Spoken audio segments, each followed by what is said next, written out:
welcome to all of you. This building goes back to around 1569, and it was built as a monastery of nuns, Dominican nuns, by Pius V, and then eventually converted into our university through a long history that I won't go into. The monastery of the nuns still exists, is out near the Vatican, but this had to do with the social revolutions in the 19th century. The building was taken, and then we repurchased it. We've been here about 90 years. The university itself began around the same time, around 1569, down in Minerva, and is the second oldest of the Roman colleges. The Gregorianum began with the Roman College of the Jesuits just a couple of years before. So we're one of the two oldest Roman colleges. Indeed, if you go back to the first Dominican School of Theology in Rome, it was founded by Thomas Aquinas at Santa Sabina, which you can see extremely clearly on the Aventine Hill through the back window there. In fact, it's funny, you can see the Master of the Order's office window. I often, when I'm up here, think, if he's got a telescope. He's the Grand Chancellor of the university, and we work together here. Like all the Roman universities of the Vatican, we exist to train future leaders in the Catholic Church in philosophy, theology, canon law, and other social sciences or history. And we have about 1,200 students from 105 nationalities. So the diversity of the students' backgrounds culturally and educationally is an immense richness and challenge, and it's very interesting to us every day to learn so much about where they come from. The university has canonized saints and martyrs from the 20th century because of all the young missionaries who've come here and gone back out into so many different venues. And we have 300 lay people who study here, as well as 200 religious sisters and about 700 priests and seminarians, many diocesan from other religious orders. And of all of our students, about 100 are Dominican friars and sisters. Currently, we have a very robust catalog of professors specialized in Aquinas, in philosophy and theology.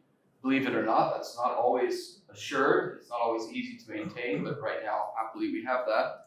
But we also have a lot of other areas of expertise, and we're developing a whole outreach, a research profile in patristics and in Old and New Testament. And we're also working on analysis of Islam, Hinduism from a theological point of view, and ecumenism, especially dialogue with the Eastern churches, Eastern Orthodox and Eastern Oriental churches. So there's a lot of energy in all those projects. And we also have a little bit going on in science, modern physics and biology in dialogue with philosophy of nature. I've been the director for 2 years. As you can hear, I'm from the United States. I came here 5 years ago to direct the Thomistic Institute, which is one of our institutes to promote the study and knowledge of Aquinas. But then I got, I wouldn't say promoted, I would say made useful to my neighbor by becoming rector 2 years ago. But when Mats and I have been talking for years now about the work of the Thomistic Institute in Europe, because we found, the Dominicans have found in the United States, that there's a huge interest in Aquinas and in general in higher theological learning, but they're not always venues and modes of access. And so one of the things that we've always wanted to do is expand the network of scholars working in Catholic theological sources and invite young people, especially graduate students, precocious undergraduate students, to have exposure to the Catholic intellectual tradition. We found that that's transformative, that gives them a whole imagination of what might be possible that they didn't have otherwise. And as a person who's I lived for 15 years in Washington, D.C., which is a very secular city. I think there's a 20% church attendance, and I would say probably, and that's high in European terms, but it's low in American terms. And I would say of that 20%, maybe it's 17%, something like that, like 2/3 of that would be Protestants, African American. And that's a community of African American Protestantism is secularizing. So you're seeing a descent there. And then you see a small group of sort of mainline Protestant or evangelical Protestant and then Catholics. And living in that secular city, I mean, one of the things the Dominicans, who are numerous and robust in that city, is, you know, we learn, we practice, we think about how to communicate theological ideas to highly educated people who've never encountered such ideas. So maybe it's not fair, but this to me creates an idea of a parallelism with Scandinavia.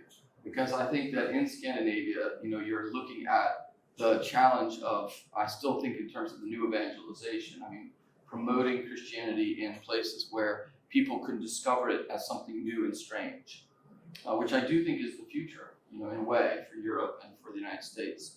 So what we can discover in terms of creating a culture, a non-defensive culture of positive Christian Catholic learning and spirituality to promote to our disoriented secular colleagues, to invite them to discover the presence of Christ in the Eucharist and a spiritual life and the reality of faith and an intellectual faith. I think this is all very important.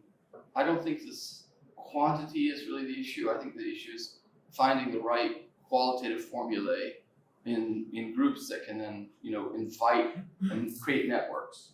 I think you understand this. Your churches are very alive with younger converts and are kind of leaven in the larger society. And I think that that's something we also experience on United States East Coast cities. And so we feel a kind of cultural similitude. So that's just a way of saying that I'm, you know, especially supportive of what you're doing, and I'm really grateful to you for being here.